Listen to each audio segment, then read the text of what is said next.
For 8 years, he had been the city's most mysterious veterinary assistant. He never talked, never smiled, just worked with animals. Customers called him the dog whisperer because all dogs obeyed him. But that day, when the old military dog came in and saw him, it froze. Then it moved into military attention position. "Trainer?" whispered the owner. And in that moment, everyone realized that this silent assistant was anything but ordinary. Before we continue with this powerful story of hidden animal expertise and silent command, tell me in the comments which city you're watching from today. And if you believe stories like this deserve to be told, hit that subscribe button and help us honor the quiet specialists walking among us. Riverside Veterinary Clinic sat on Maple Avenue between a pet supply store and a dog grooming salon, creating a corridor of animal care services that served the metro area's growing population of pet owners. The clinic specialized in both routine veterinary care and emergency treatment, handling everything from routine vaccinations to complex surgical procedures with the kind of professional competence that had built a loyal client base over 12 years in business. Among the 8 veterinary assistants who rotated through the clinic's busy schedule, Marcus Williams was both the most capable and the most enigmatic. For 8 years, Marcus had been the silent presence who seemed to materialize wherever he was needed most, restraining difficult animals during examinations, assisting with surgical procedures that required precise timing, and somehow maintaining order in a clinic where stressed animals and anxious owners created constant potential for chaos. The other veterinary staff had developed their own theories about Marcus's unusual ability to work with animals. Most assumed he was just naturally gifted with animal handling, perhaps someone who had grown up on a farm or had extensive experience with pets before entering veterinary work. Others thought he might be dealing with social anxiety that made human interaction difficult but left him completely comfortable with animal communication. But the nickname that stuck, the Dog Whisperer, reflected a unanimous opinion that Marcus possessed an almost supernatural ability to command animal behavior. Dogs that arrived at the clinic in states of fear, aggression, or extreme stress would become calm and compliant within moments of Marcus's intervention. He never raised his voice,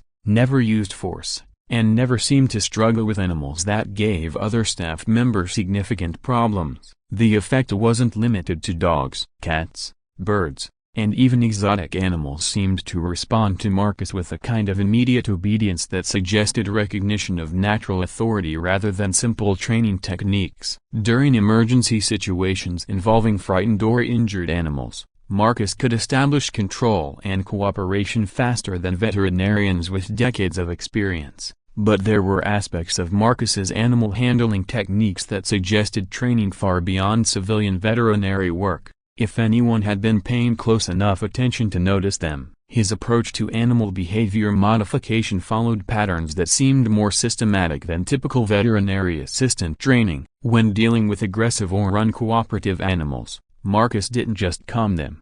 He established what amounted to a command structure, using body language, vocal tones, and positioning techniques that created immediate hierarchy recognition in animals that had never responded to authority before. His understanding of animal psychology exceeded what was necessary for routine veterinary assistance. Marcus could assess animal temperament, predict behavioral responses, and modify animal reactions with the kind of precision that suggested extensive training in animal behavior management under high-stress conditions. He seemed to know instinctively which animals required firm direction and which needed gentle reassurance. Most telling was his instinctive recognition of animals with specialized training backgrounds. When police canine units, search and rescue dogs, or service animals came to the clinic, Marcus's interaction style shifted subtly but noticeably.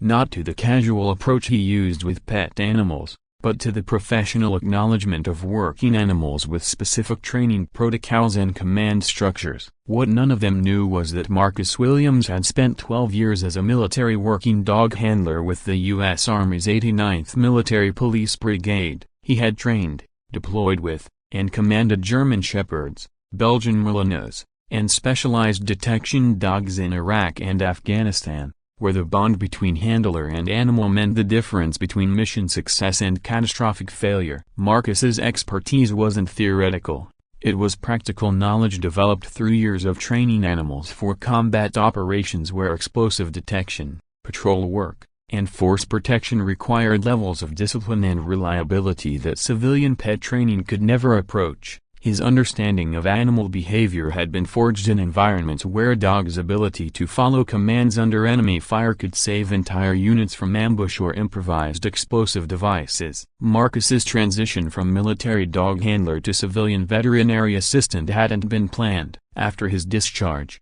he had struggled to find work that utilized his specialized knowledge without requiring him to remain connected to military or law enforcement operations that reminded him of deployments he preferred to forget. Veterinary work had seemed like a way to continue working with animals while avoiding the high-stakes operational context that had defined his military career. What he hadn't expected was how much the work would both heal and haunt him. After years of training dogs for life-and-death missions, there was something therapeutic about helping pets recover from routine illnesses and injuries, but the constant exposure to animal suffering also triggered memories of military working dogs who hadn't survived the operations they had been trained to support. On the morning everything changed, Marcus was following his usual routine during what had started as a typically busy day at the clinic. He had assisted with 3 routine examinations, helped restrain a fractious cat during a vaccination procedure, and was preparing for a surgical assist when the appointment that would change everything walked through the clinic's front door. The client was a man in his 60s,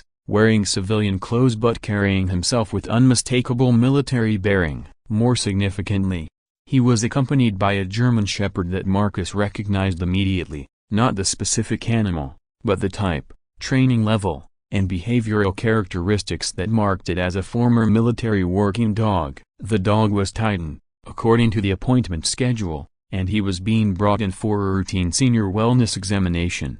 But as Marcus observed the animal's entry into the clinic, he could see behavioral patterns that went far beyond normal pet responses to veterinary environments. Titan moved with the controlled alertness of a trained patrol dog, automatically scanning the clinic for potential threats, positioning himself to maintain visual contact with exit routes, and responding to his owner's subtle hand signals with the precision that marked extensive tactical training. This wasn't a pet, this was a working dog whose training protocols were still active despite retirement from military service. Marcus approached the examination room where Titan and his owner were waiting, carrying the standard equipment for a routine senior dog examination. But as he entered the room and Titan saw him clearly for the first time, something extraordinary happened. The German Shepherd's relaxed examination posture immediately shifted to rigid attention. His ears snapped forward, his body straightened into the precise stance that military working dogs adopted when recognizing command authority,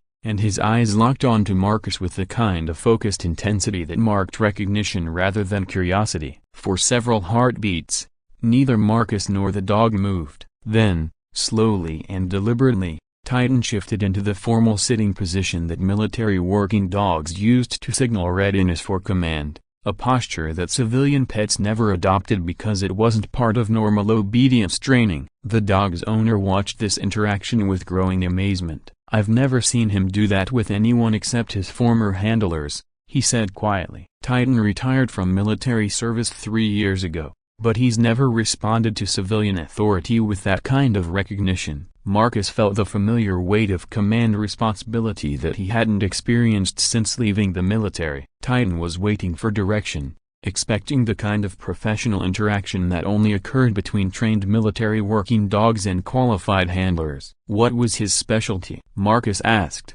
using the professional tone that he hadn't needed for 8 years. Explosive detection and patrol work. 2 deployments in Afghanistan. He saved a lot of lives before arthritis forced his retirement. Marcus approached Titan with the measured movements that military working dog protocols required. As he moved closer, the German Shepherd's posture remained perfectly controlled, not the nervous alertness of a pet in an unfamiliar environment, but the focused readiness of a professional animal waiting for orders from recognized authority. When Marcus extended his hand for Titan to inspect, the dog's response confirmed what both men were beginning to understand. Titan performed the brief scent check that military working dogs used to confirm handler identification, then immediately returned to attention position. "You're former military," Titan's owner said.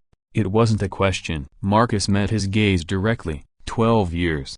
89th Military Police Brigade. I worked with dogs like Titan in Iraq and Afghanistan. I thought so. The way he's responding to you, that's not civilian animal handling. That's professional recognition between military working dog and qualified handler. The owner introduced himself as Colonel James Patterson, U.S. Army retired, who had adopted Titan after the dog's military service ended. Patterson explained that Titan had struggled with civilian life, showing signs of restlessness and depression that were common among military working dogs who missed the structure and purpose of operational deployment. He needs interaction with people who understand his training level, Patterson said. Civilian veterinarians treat him like a pet, but he's not a pet. He's a professional who happened to retire into pet status. Marcus spent the next hour conducting Titan's examination with techniques that acknowledged the dog's military background and training level. Instead of the gentle reassurance appropriate for nervous pets,